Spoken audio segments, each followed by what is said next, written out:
ज़हीर इकबाल संग सोनाक्षी ने मनाई ईद। शादी के बाद एक्ट्रेस की है ये पहली ईद। ससुराल में कैसा होता है शॉटगन की बेटी के साथ बर्ताव। ईद के मौके पर असली सोना ने कर दिया खुलासा।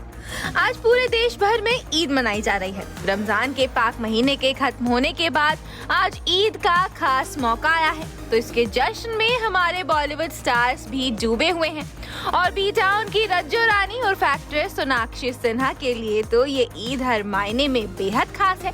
आखिर बीते साल ज़हीर इकबाल संग शादी करने के बाद सोनाक्षी की ये पहली ईद जो है, ऐसे में सोना भी ईद मनाने में लगी हुई है। चांद रात के मौके पर शॉटगन की बेटी अपने पति ज़हीर के साथ बांद्रा में स्पॉट हुई। अपनी ननद सनम रतन सी के साथ वो ईद का जश्न मनाने गई थी, जिसकी तस्वीर भी उन्होंने अपनी इंस्टा स्टोरी सेक्शन से शेयर की। तो जब सोना और ज़हीर को पेपराजी ने स्पॉट किया, तब भी इस कपल की मस्ती नहीं रुकी। साथ ही दोनों ने सबको ईद की मुबारकबाद भी दी।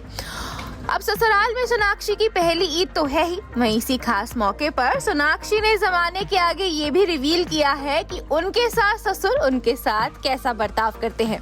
दरअसल हाल ही में सोनाक्षी ने अपने पति ज़हीर के साथ मिलकर YouTube पर एक लाइव सेशन किया था और इस दौरान उन्होंने अपने फैंस के सवालों के जवाब भी दिए। इसी बातचीत में एक फैन ने सोनाक्षी से सवाल पूछा था कि वो अपने घर और ससुराल में क्या डिफरेंस महसूस करती हैं। तब सोनाक्षी ने जवाब देते हुए कहा, मुझे अपने घर में एक बेटी की तरह लाड प्यार दिया गया, वहीं मेरे ससुराल वाले मेरे साथ और भी बेहतर व्यवहार करते हैं, जिससे मुझे बेटी से बढ़कर महसूस होता है। वो मुझे ये महसूस कराने के लिए कोशिश करते हैं कि मैं हमेशा उनके परिवार का हिस्सा रही हूँ।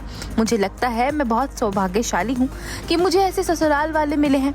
वो जिम्मेदार भी हैं कि किसी और की बेटी हमारे घर में आई है। वो मुझे ऐसा महसूस कराते हैं कि मैं इसी घर में पैदा हुई हूँ और मैं इसी घर की बेटी हूँ। सोनाक्षी की बात से साफ जाहिर है कि ज़हीर के माता पिता से उन्हें खूब प्यार मिलता है और वो शादी के बाद एक हैप्पी लाइफ जी रही हैं। आपको बता दें कि एक्ट्रेस सोनाक्षी सिन्हा ने खुद से 3 साल छोटे एक्टर ज़हीर इकबाल संग पिछले साल जून के महीने में परिवार के सदस्यों और करीबी दोस्तों की मौजूदगी में शादी की थी। सोनाक्षी की शादी उनके घर पर ही हुई थी। दोनों ने शादी से पहले 7 साल तक सीक्रेटली तौर पर एक दूसरे को डेट किया था और फिर ये दोनों अपने पेरेंट्स से रजामंदी लेकर रिश्ते में बंधे थे। हालांकि सोनाक्षी के बड़े भाई लव सिन्हा इस शादी के लिए राजी नहीं हुए थे। वो सोनाक्षी की शादी में शामिल तक नहीं हुए और यहाँ तक कि उनकी अब तक सोनाक्षी से बातचीत भी बंद है। Bureau report E24।